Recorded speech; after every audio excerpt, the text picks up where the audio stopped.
حضرت عمر فاروق رضی اللہ تعالیٰ عنہ مدینے کی گلی سے گزر رہے ہیں، امیر المومنین ہے، مدینے کی گلی سے گزر رہے ہیں، ایک گھر کے اندر سے بچیوں کے رونے کی آواز آئی، بچیاں رو رہی ہیں، اور بچی اپنی ماں سے کیا کہتی ہے؟ کہتی ہے اماں ابو بکر تو اب انتقال کر گئے، حضرت عمر کا پہلے دن ہے خلافت کا، اب ہمارا کیا بنے گا؟ ابو بکر تو وصال کر گئے۔ حضرت عمر فاروق رضی اللہ تعالیٰ عنہ نے رونے کی آواز سنی، دروازے پہ دستک دی، کہا بیٹو کیا بات ہے؟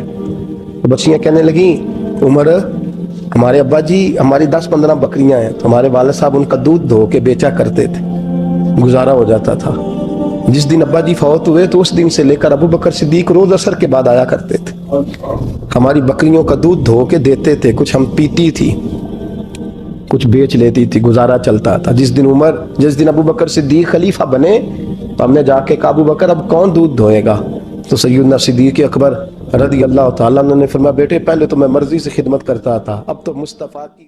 حضرت عمر فاروق اللہ اکبر، حضرت عمر جیسا بندہ 24 لاکھ مربع میل کا حکمران، اور شاہ روم کو خط لکھ کے کہتا ہے میں منت نہیں کرتا میں حکم دیتا ہوں۔ نہ تگڑا بندہ، جنگ قادسیہ کے لیے حضرت سعد بن ابی وقاص کو بھیجا، فتوح شام پڑھ کے دیکھیں۔ حضرت عمر بڑے پریشان ہیں، اتنے دن ہو گئے کوئی رپورٹ ہی نہیں آئی، اب تو موبائل ہے نا، ایک منٹ کی رپورٹ لیں آپ، بلکہ آپ ایک منٹ کی فوٹو لیں، آپ رپورٹ تو دور رہ گئی۔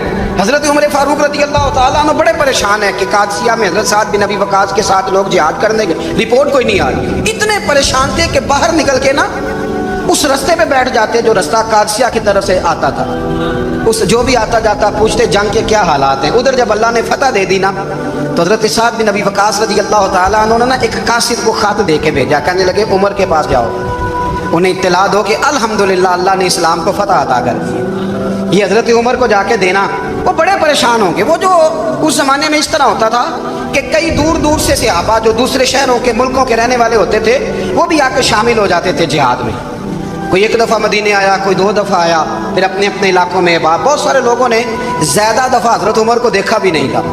وہ جو قاصد خط لے کے آیا تھا نا اس نے ایک آدھ دفعہ دیکھا تھا، حضرت عمر بوڑھے ہو گئے، وہ پہچانتا نہیں تھا۔ میری بات کی سمجھ آ رہی ہے آپ حضرات؟ ادھر سے وہ خط لے کے آ گیا، حضرت عمر مدینے سے باہر نکل کے اس روڈ پہ بیٹھے تھے جو قادسیہ سے آتا تھا۔ جب وہ اس آدمی کو آتے دیکھا تو حضرت عمر اٹھ کے کھڑے ہو گئے، فرمانے لگے قادسیہ سے آ رہے ہو؟ وہ کیا کہتا ہے؟ پھٹے پرانے کپڑے، ٹوٹے ہوئے جوتے، سر پہ پرانی پگڑی، کہنے لگے غلام مدینے کے رہنے والے ہو؟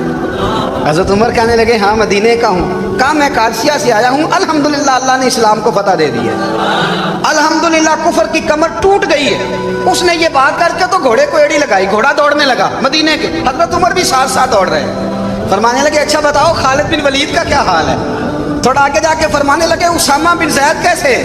وہ کہتے ہیں ٹھیک ہے۔ پھر اس نے اور گھوڑا، عمر ساتھ ساتھ دوڑ رہے ہیں، ساتھ ساتھ 24 لاکھ مربع میل کا حکمران، ایک جوتا پیر سے نکل گیا، عمر دوڑ رہے ہیں۔ آگے جا کے پوچھتے ہیں سعد بن ابی وقاص کا کیا حال ہے؟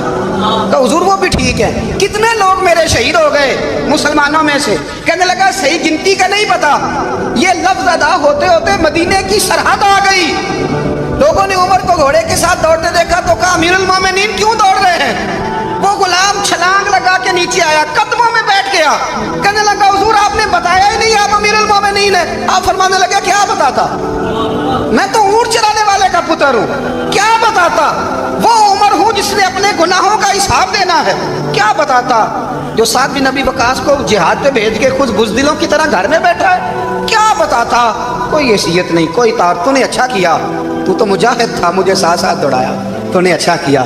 جتنے لوگ تھے چیخیں مار کے رونے لگے۔ حضرت فاروق اعظم سے کہنے لگے عمر جب تک تیرے جلوے رہیں گے اللہ کامیابیاں ہی عطا فرمائے گا، جب تک تیرا رنگ رہے گا اللہ تعالیٰ نوازتا ہی رہے گا۔ کچھ نہیں کبھی اپنا آپ ظاہر ہی نہیں کیا۔ بہت بڑے تھے، بہت بڑے تھے حضرت عمر، بڑے تھے۔ حضرت عمر بن عاص رضی اللہ تعالیٰ عنہ نے مصر خود فتح کیا تھا، خود فاتح تھے۔ حضرت عمر نے انہیں گورنر مصر بنا دیا۔ ان کا بیٹا ایک عام آدمی کے بیٹے کو کہنے لگا چلو اپنا اپنا گھوڑا دوڑاتے ہیں، بھلا کون جیتتا ہے۔ گھوڑے دوڑے، عام آدمی کا بیٹا جیت گیا۔ گورنر صاحب کے بیٹے نے درہ اٹھایا اور درہ اٹھا کر کے اس جیتنے والے غریب آدمی کی کمر پہ درے مارے۔ اس کو جب درے لگے تو بیٹے نے گھر آ کے باپ کو اپنی لہو لہان کمر دکھائی۔ باپ کے دل میں بڑی قدر ہوتی ہے اولاد، درجے تو لوگ ماں کے بیان کرتے رہتے ہیں، لیکن جتنا باپ پیار کرتا ہے اس کا بھی تقاضا کوئی کر نہیں سکتا. والد نے جب دیکھا نا لہو لہان ہے گردن، تو والد چیخے، روئے، اور پھر پتہ نہیں اگلے 1.5 منٹ میں اس بچے کے والد کو کیا ہوا، اس نے آنسو پونچھے اور بیٹے کو کہنے لگا میرے گھوڑے کے پیچھے بیٹھ. کدھر جانا ہے؟ فرمانے لگے یہ ظلم کا دور نہیں، یہ عمر کا دور ہے. ہاں ایسی بات ہے کوئی جو مرضی کر جائے؟ بیٹھ میرے گھوڑے پہ. آدھی رات کے وقت پہنچے مدینے، اور باہر جا کے وہ آدمی پکارنے لگے، کہنے لگے عمر باہر آؤ، نکلو خوابگاہ سے. جب غریبوں پہ ظلم ہو تو پھر حکمرانوں کو سونے کی اجازت نہیں ہوا کرتی. باہر آؤ. فاروق اعظم آدھی رات کو اٹھ گیا، کیا ہوا؟ کہا عمر دیکھ، یہ بیٹا جو میں نے اپنے منہ کے نوالے کھلا کھلا کے پالا ہے، ذرا میرے لال کی پشت دیکھ. تیرے دور حکومت میں یہ حال ہوگا. حضرت فاروق اعظم نے کہا جاؤ بلا کے لاؤ فاتح مصر کو. حضرت عمر بن عاص بیٹے سمیت آئے. جناب فاروق اعظم فرمانے لگے مجمع میں کھڑا کر کے، فرمایا کیوں مارا تو نے اس کو؟ گردن جھک گئی. فرمایا تو گورنر کا بیٹا تھا اس لیے مارا ہے؟ اس غریب آدمی کے بچے کو کہا درے پکڑ اور گورنر کے بیٹے کو اس کے سامنے مار، اور اتنے مار کے اسے سمجھ آئے. جب اس کو درے لگ رہے تھے تو لوگ دیکھ رہے تھے. تھوڑی دیر گزری تو حضرت سیدنا عمر فاروق رضی اللہ تعالیٰ عنہ نے فرمایا گورنر مصر کو بھی سلا دو، اس کے کپڑے اتروا کے اسے ٹاٹ کا لباس پہناؤ. لوگ کہنے لگے حضور گورنر صاحب کی کیا غلطی؟ سنو اور یاد رکھنا. حضرت فاروق اعظم کہنے لگے اس بچے کے دل میں بات ڈالی کس نے کہ تو گورنر کا بیٹا ہے؟ کس نے بات ڈالی کہ تو چودھری کا بیٹا اور باقی کمی ہوتے ہیں؟ کس نے سکھایا اسے؟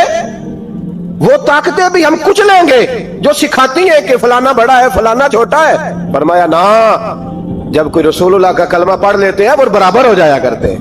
اس کو کس نے سکھایا؟ کس نے سکھایا اس کو؟ گورنر کو بھی. اور پھر حضرت عمر نے تاریخی جملہ کہا حضرت عمر بن عاص کی طرف دیکھ کے، فرمایا جب اللہ نے ان لوگوں کو آزاد پیدا کیا تم نے کیوں غلام بنا لیا ہے؟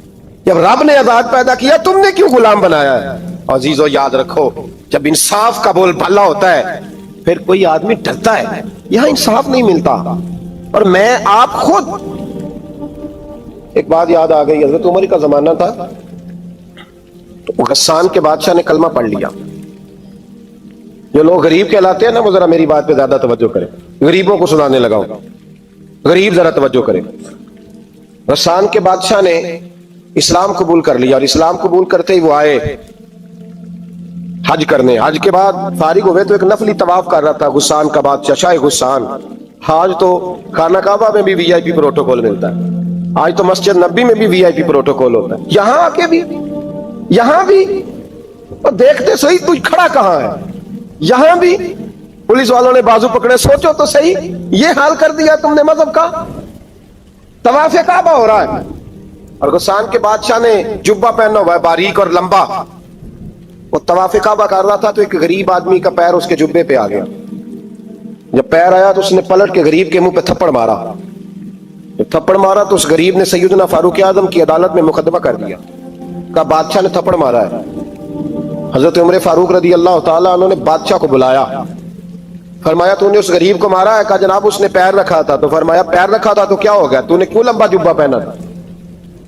تجھے سمٹ کے چلنا چاہیے تھا. کہا میرے لیے حکم کیا ہے؟ حضرت عمر کہنے لگے یہاں اسے رات میں راضی کر لے، ورنہ صبح اسی جگہ اسی کونے میں خانہ کعبہ کے سائے میں وہ غریب تیرے منہ پہ تھپڑ مارے گا اور تجھے تھپڑ کھانا پڑے گا. غریبوں سنو سنو، ساری رات وہ غسان کا بادشاہ غریب کی منت کرتا رہا تو راضی ہو جا.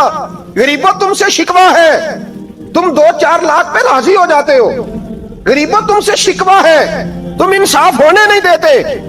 غریبوں تم تھوڑی تھوڑی بات پہ مطمئن ہو جاتے ہو. تھوڑی تھوڑی بات، جتنے غریب تن ہیں لباسوں سے دور دور اتنی ہی چادریں میں مزاروں سے چھین لوں، اور جتنے غریب گھر ہیں اجالوں سے دور دور اتنی ہی روشنی میں ستاروں سے چھین لوں. اتنی تو ہمتیں ہو میری کم سے کم بلند کہ شاہوں کے تاج فخر اشاروں سے چھین لوں. تمہاری زیادتی ہے، تم نے ظلم پروان چڑھایا ہے.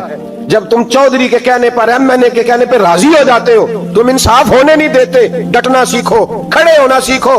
جب اسے کہا نا راضی ہو جا تو وہ غریب کہنے لگا میں راضی ہو جاؤں اور کل تو کسی اور کو بھی تھپڑ مارے. فرمایا جتنی تیرے پاس دولت ہے لا کے قدموں میں رکھ. ہم دولتوں کی پرواہ اس لیے نہیں کرتے کہ ہم نے محمد عربی کا چہرہ دیکھا ہوا ہے. اب میری نگاہوں میں جچتا نہیں کوئی، اس لیے کہ جیسے میرے محبوب ہیں ویسا نہیں۔ تم اثر لینا چھوڑ دو، تم اثر بڑا لیتے ہو، ہاں تمہارے اوپر چیزیں اثر انداز ہوتی ہیں، اس لیے انصاف نہیں ہوتا۔ ڈٹنا سیکھو، کھڑے ہونا سیکھو۔ جو بھائی ڈٹ جاتا ہے نا وہ بڑے کمال کر جایا کرتا ہے۔ ساری رات مناتا رہا، حضرت عمر سے کہنے لگا وہ نہیں مانتا، تو جناب عمر کہنے لگا پھر تیاری کر لیں، ہم بادشاہ نہیں دیکھیں گے، دولت نہیں دیکھیں گے، ہم رسول اللہ کا دین دیکھیں گے، ہم نبی پاک کا نظام دیکھیں گے۔ وہ بادشاہ رات کو دوڑ گیا، بھاگ گیا، جا کے عیسائی ہو گیا۔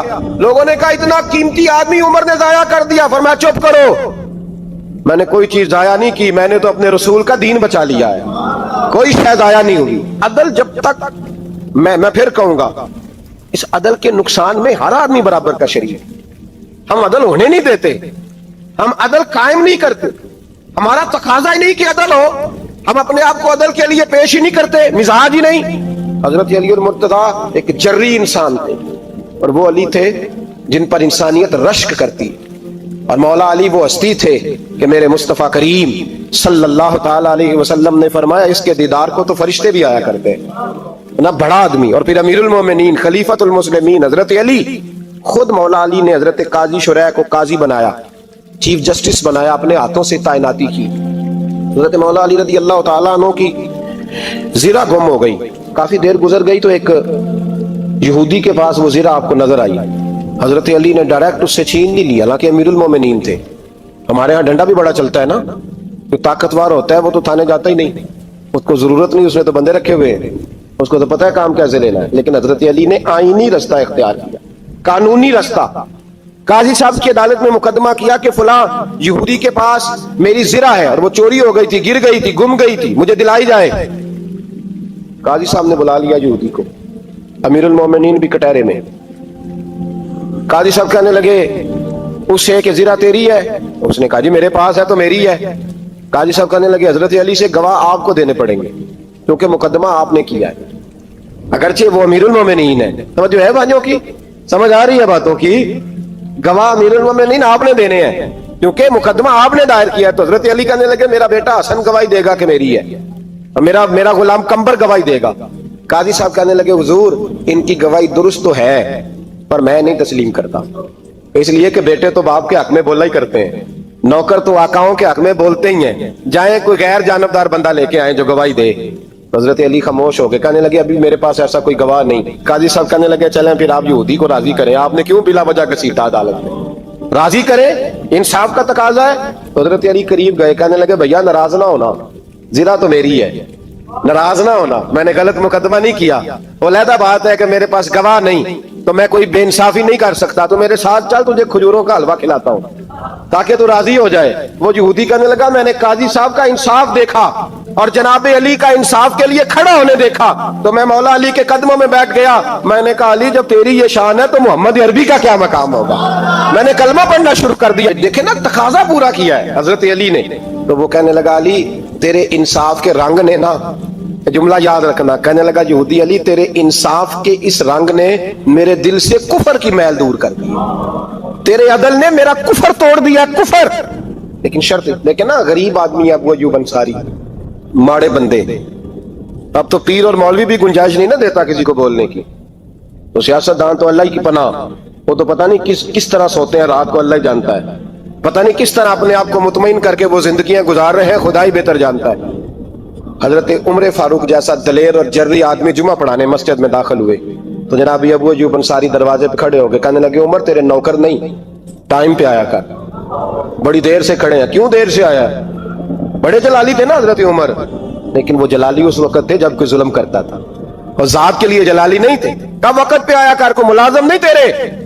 تو سیدنا فاروق اعظم منبر پہ چڑھے اور فرمانے لگے اللہ ابو ایوب انصاری کا بھلا کرے، جب تک اس طرح کے لوگ موجود ہیں کوئی بادشاہ بگڑے گا نہیں، اللہ اس کا بھلا کرے، اس نے میری توجہ صحیح۔ اور پھر عمر رو پڑے، رو کے فرمانے لگے مسلمانوں معاف کر دو، غلطی کوئی نہیں، میرے پاس کرتا ایک ہی ہے، اور عبداللہ کی ماں نے وہ دھو کے خوش ہونے کو ڈال دیا تھا، غریب ہوں، کرتا دوسرا کوئی نہیں، تو وہ ذرا نا خشک ہونے میں آ کے دیکھ لو، ابھی بھی گیلا ہے، مجھے معاف کر دو، میری غلطی نہیں ہے۔